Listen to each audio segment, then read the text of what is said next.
inanal yung election results, doon pa lang magkaano ng special elections. Wala na special election yan. Pag inanal nila, tanggal na yung results. Hindi mo disenfranchising siya. Siyempre, tapos na ang butuan nag-election na. Annulment na lang ito ng election results. Hindi na ito failure of election. Failure of election kung hindi pa tapos at wala pang napoproklama. So parehong magiging Mag-special election ka para alam mo kung sino mananalo. Sino ipoproklame mo? Wala silang boto dun sa... Nagka-proclaim na si Lenny. Pinaanal na lang ni Marcos yung boto. Kung magkakaroon pa ng special election, di wala nang nangyayari dyan. Although, pag nag-special election doon sa Tartu, assuming na pwede, sigurado ilalampaso na ni Bongbong si Lenny dyan. Maski mag-special election, siguradong panalo na si Bongbong. Kontrolado na lahat Noon, kontrolado ng noong 2016, kontrolado ng military yan. Diba? Kaya ang nakakadaya dyan, si Mar at Lenny. Isipin mo, si Hataman, ang nandaya dyan. Sino ba si Hataman? Di ba bata ni Pinoy at ni Juan? Mar. Sino ba ang tinulungan ni Hataman? Di ba si Bar at si Lenny?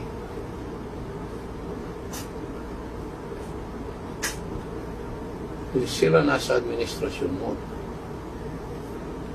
Pero ngayon, pag nag-special election dyan, okay na rin kay Marcos yun. Siguradong zero kukunin ni Lenny dyan sa Tanzania. Wala siyang kukunin boto.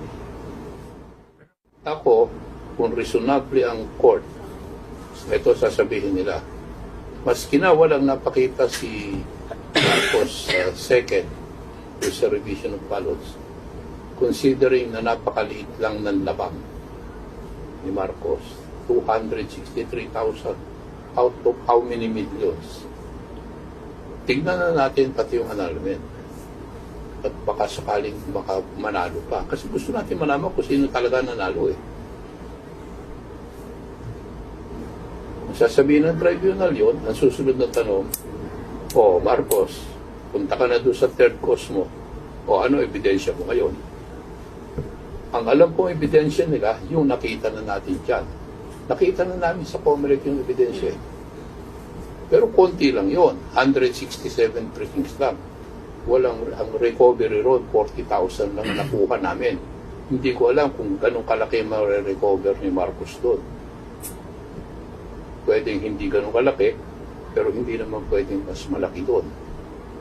Baka mas maliit lang. Pero marami pa. Marami pa. Kasi 167, ito ilan? 2,000 precincts yung tatlong precincts. 2,756. Tatlong probinsya, 2,000. 756. Kung bubuksan lahat yan 2,000, baka abulin ni Marcos. Kayang abulin. Bakit hindi yun ang una nito? Thank you, Vic. Yes, kagaya ng sabi ni Attorney Vic, nag-file ako kaninang umaga ng extreme urgent omnibus motion for, number 1, the inhibition of Associate Justice Mario Victor F. Leonen. Number 2, na i-raffle of this election protest. And number 3, the resolution of all the pending incidents in the above entitled case. I believe na mabibigyan kayo ng kopya nitong yung actual na omnibus motion that we filed today. Shall we? Pwede na siguro just open the questions. Kaya namin inuna yung video ni dating chairman Boy Brillantes dahil yan ang pinakamagandang paliwanag na nakita ko kung ano ang kaibahan ng failure of election at ng annulment of election. Bakit natin napapag-usapan yan? Napapag-usapan natin yan dahil ang press, panay ang pinag-uusapan ay failure of election. Pinag-uusapan pa raw na wala na yung na-dismiss na yung mga failure of election sa COMELEC. Number 1, wala kaming hinihingi na failure ng election sa buong prosesong ito. I don't know why yan ang we have never asked for a failure of election from we have never had a petition for failure of election. We have only filed a protest. That's why it went to the PET. Yung mga failure of election na dismiss, na sinasabi nila, na dismiss yan dahil local ang nag-file ng mga yan at naging moot and academic dahil may eleksyon na. So wala talagang connection. So I hope that yung video ni Chairman Brillantes will at least explain na there's no use talking about failure of elections because it's totally irrelevant to what we are doing now. That's why we showed you that video. All right, I think we can open to questions already. Yeah, si Ms. Tina Pangalinan Perez of GMA7, ma'am. Sir, good morning po. Good morning. Sir, bakit ngayon nyo lang po final yung motion para sa inhibition po ni Justice Leonen? Dahil talagang the straw that broke the camel's back for me. Marami na nag-advise sa akin na mag-file ako nitong inhibition. Sabi ko, but you must let the process go on. Pero yun na nga, because after the pandemic, nakapag-function ulit ang judiciary, wala pa rin ginawa ang si Justice Leonen para dito sa kasong ito.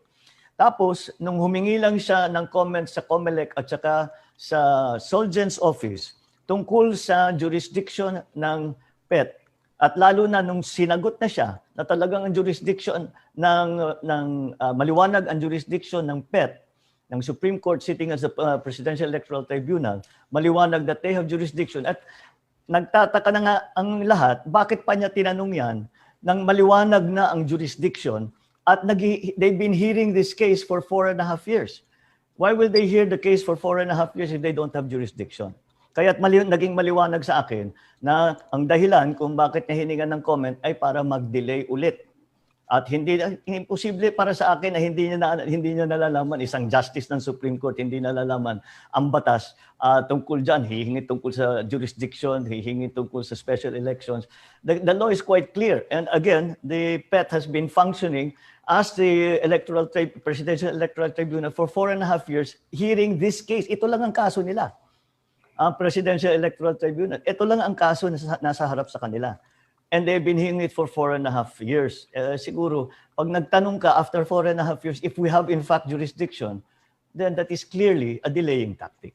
So sabi ko that's too much already because parating na tayo sa filing in October, next October, kailangan na we have to do something. Dahil very clear that Justice Leonen has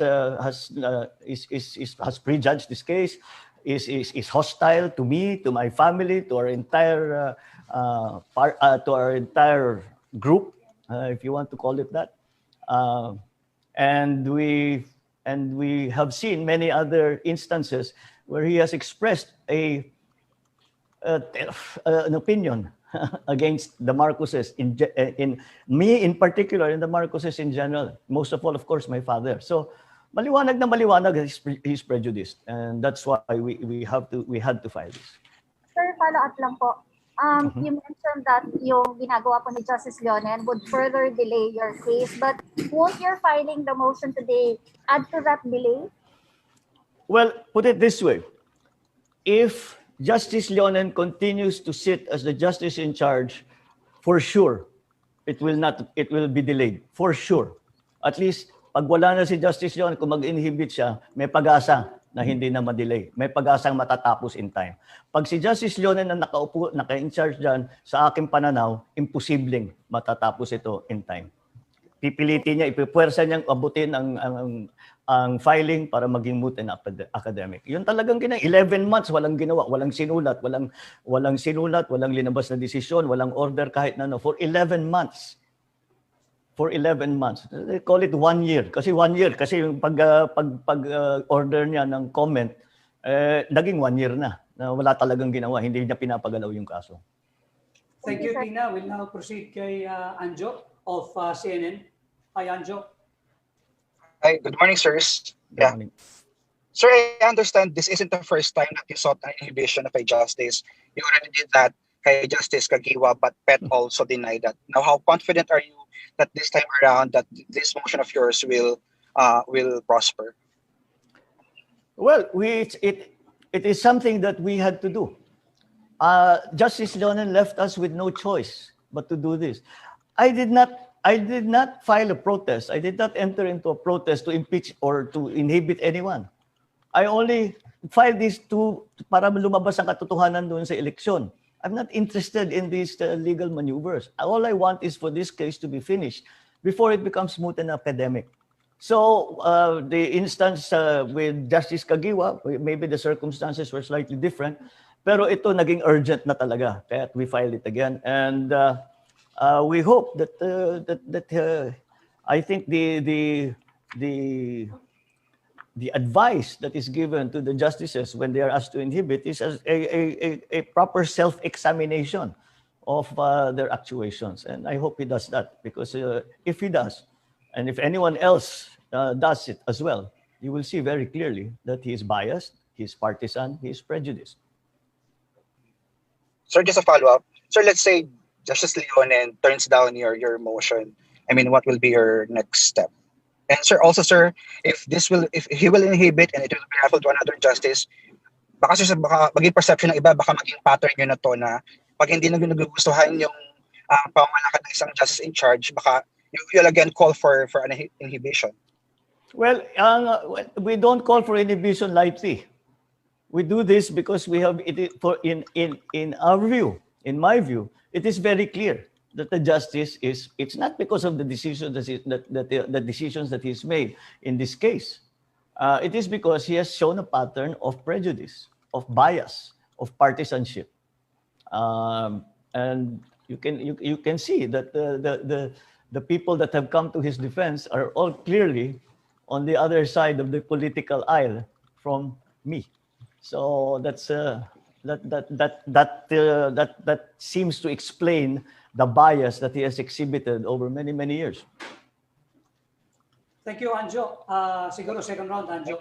Next is Mike from ABS-CBN. Mike. Let me just start my video and my audio. Hi, sir. Good morning. Yeah, we can hear you. I have to ask this. I hope you will answer this. There have been several observations, sir, about moves to try to oust Justice Leonen, not just from the PAT, but from the Supreme Court itself. The threat of quo warranto from Attorney Gadon and from Solicitor General Jose Calida. These are supporters of yours, sir. And so many people are asking, are you supporting their moves to have Justice Leonen removed from the Supreme Court through a quo warranto because of supposedly his failure to file the SALN? Can you clarify that, sir? I cannot, because I am in no discussions with the Soljan. So I don't know what his thinking is on the quo warranto case.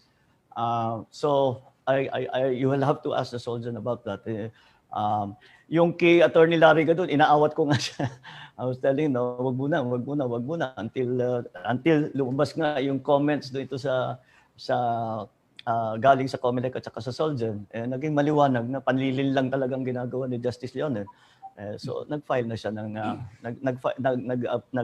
na siya para sa SALN.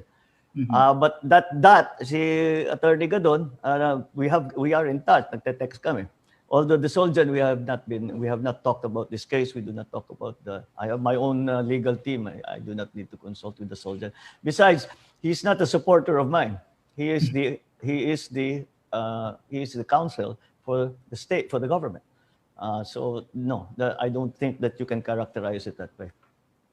But is he supporting, sir, your move to have Justice Leonen inhibit from the PAT? Because based on the article by Jomar Canlas in the Manila Times, the lead is that the Solicitor General and former Senator Bongbong Marcos will join forces in seeking the inhibition of Justice Leonen. So that's at least that's the first sentence. Well, you should ask the Soljan about what his plans are. If he does, in fact, move to support our motion, then it just means that he agrees with our arguments. I think that we are moving independently, and we have come to the same conclusions. So there's no confirmation, sir, if both camps will join forces, at least coming from you. We just wanted to confirm the term join forces. Join forces? Well, we will see. Ano bang gagawin ni Soljan pa?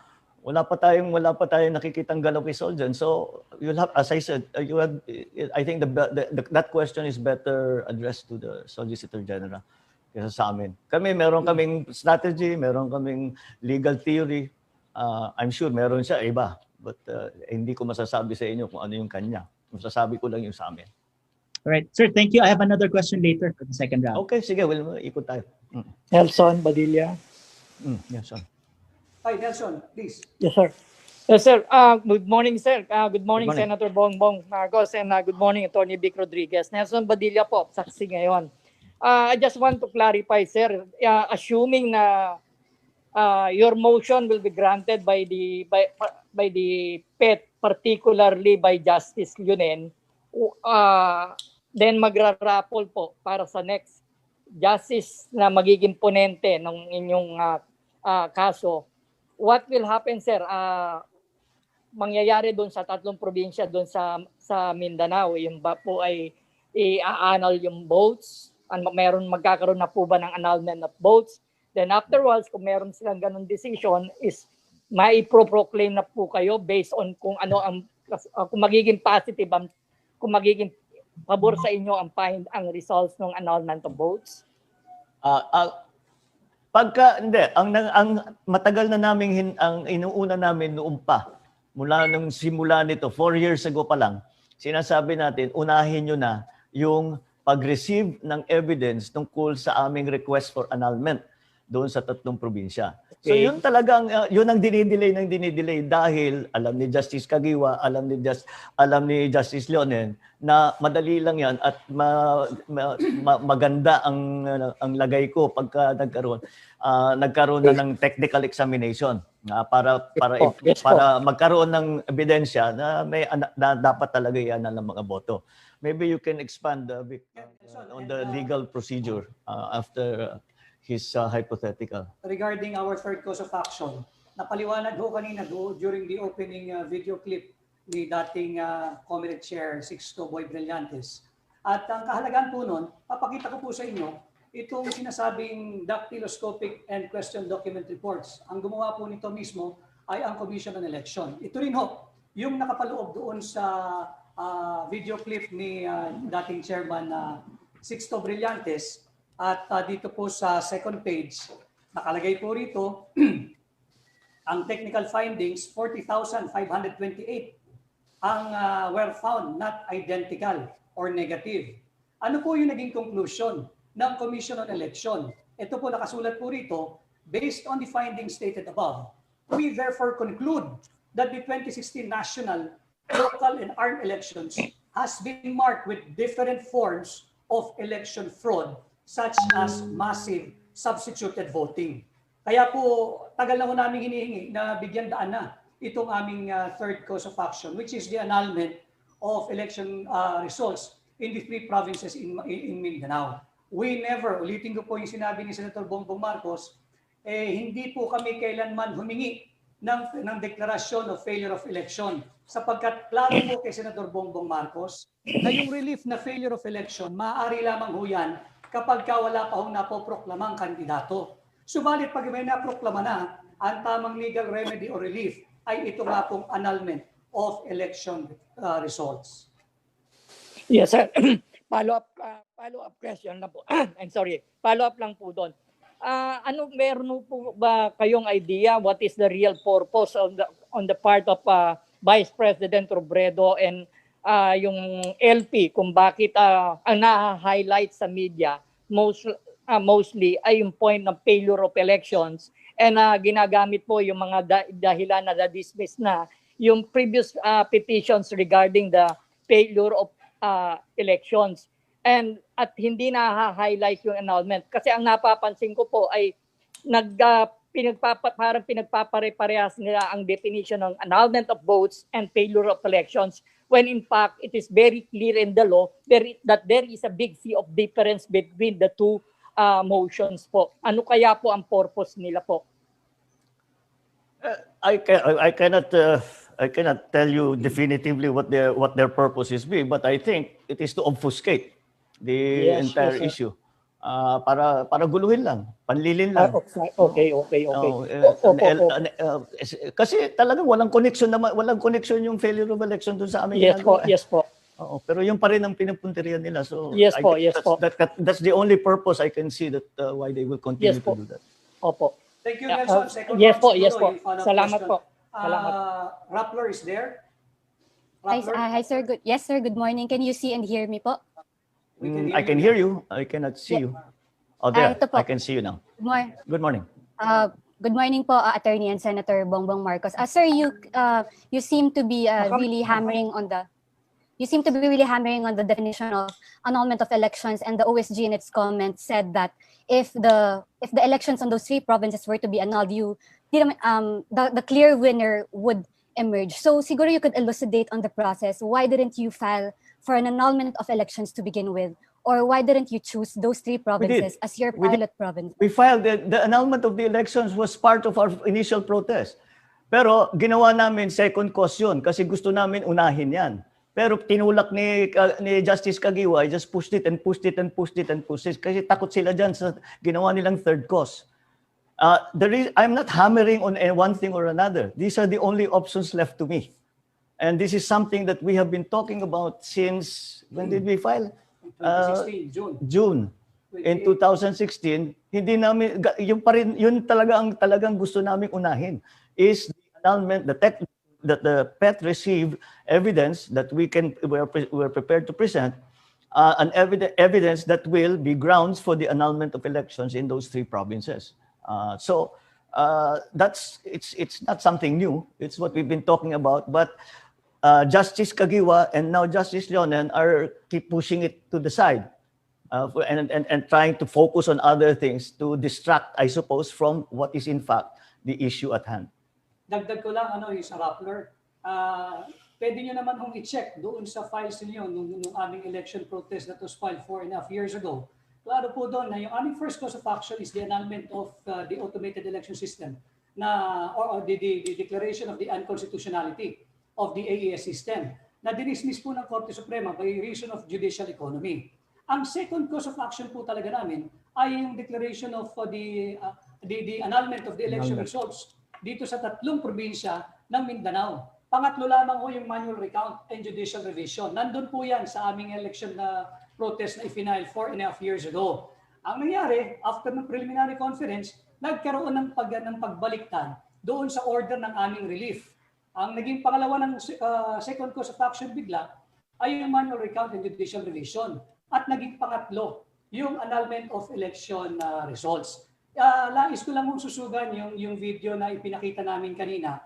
Alam ho namin na talagang dapat unahin yung annulment of election results sapagkat mas mabilis ho ang proseso doon kaysa yung manual recount and judicial revision.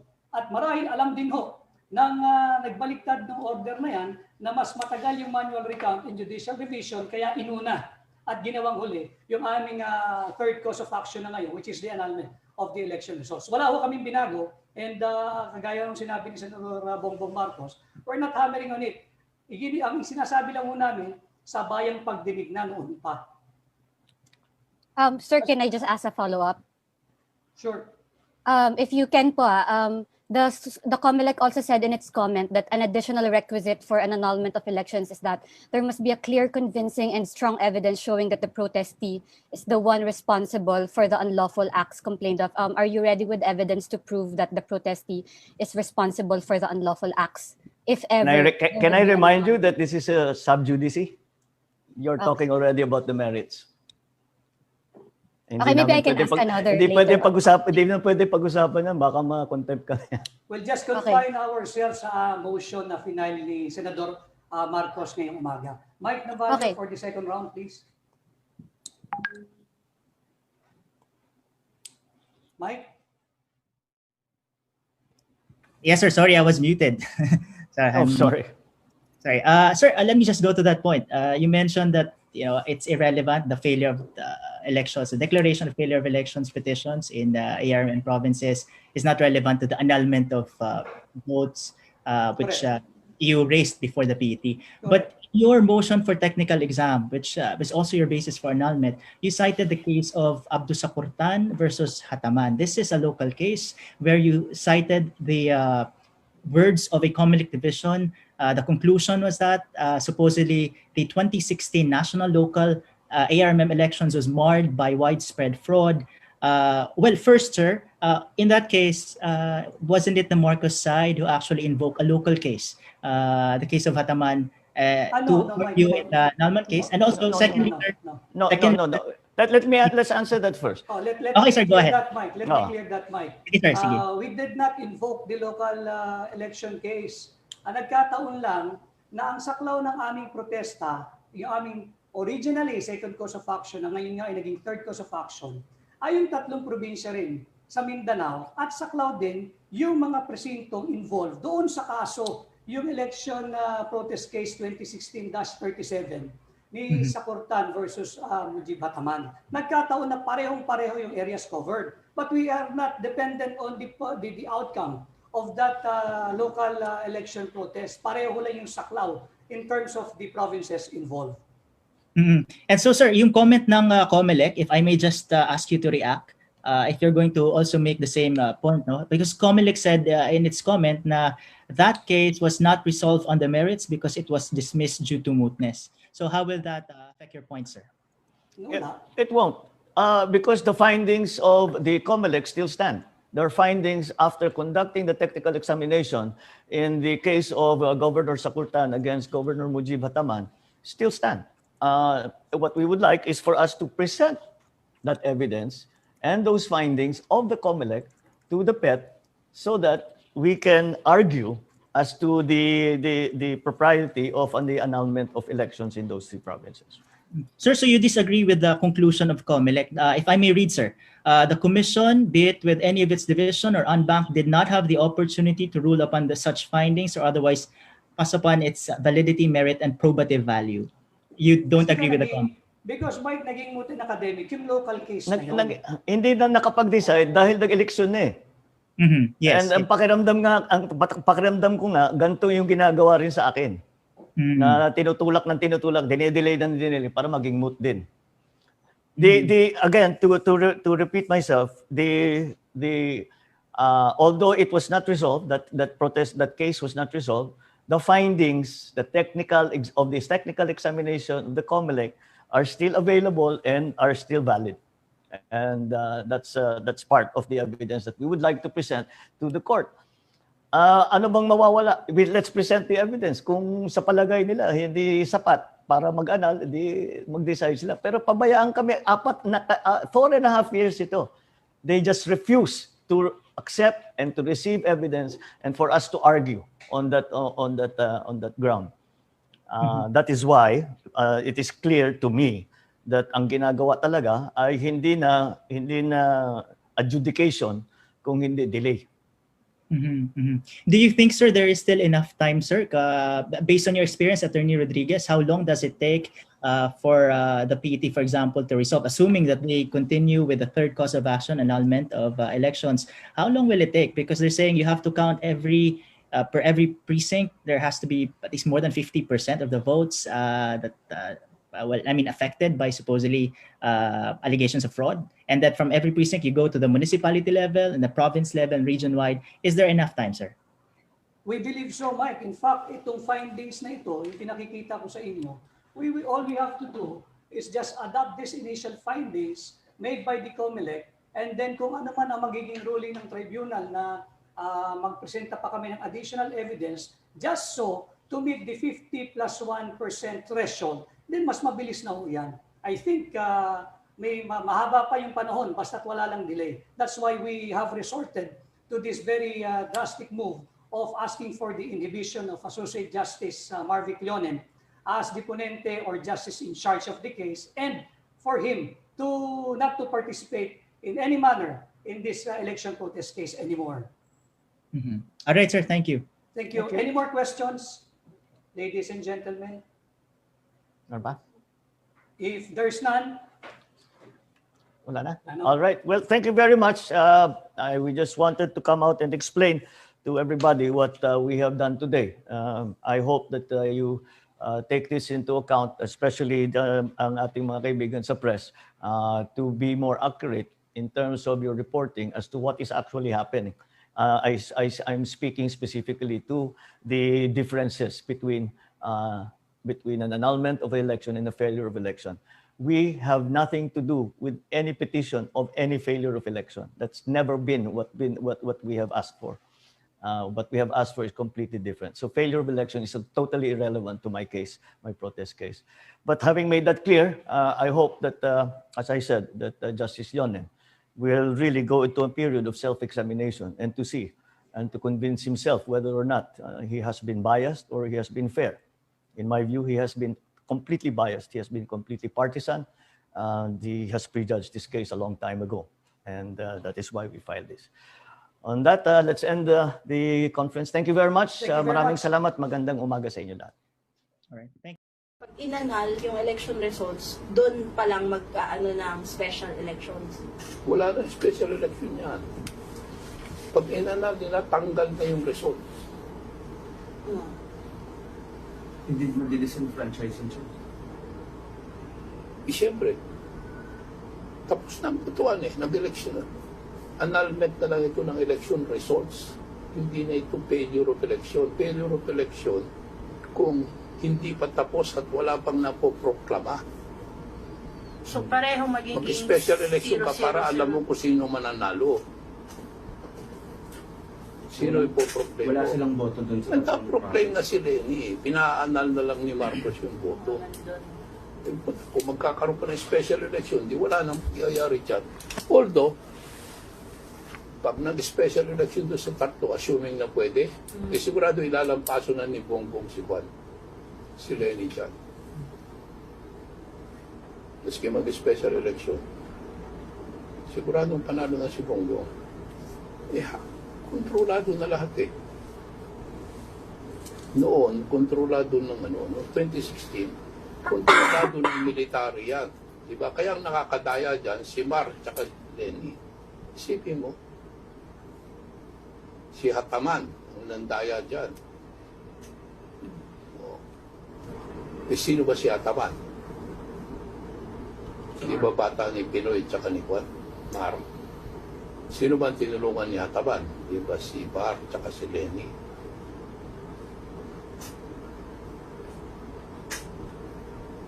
Sila nasa administrasyon mo. Pero ngayon, pag nag-special election dyan, okay na rin kay Marcos yun. Siguradong zero kukunin ni Lenny dyan sa Tantumiya. Wala siya kukunin boto. Ako, kung reasonable ang court, ito sasabihin nila, maski na walang napakita si Marcos second sa revision of ballots, considering na napakaliit lang ng labang ni Marcos, 263,000 out of how many millions? Tignan na natin pati yung annulment. At baka sakaling baka manalo pa. Kasi gusto natin malaman kung sino talaga nanalo Kung sasabihin ng tribunal yon, ang susunod na tanong, Marcos, punta ka na doon sa third cause mo. Ano ebidensya mo ngayon? Ang alam kong ebidensya nila, yung nakita na natin dyan. Nakita na namin sa Comelec yung ebidensya. Pero konti lang yon, 167 precincts lang.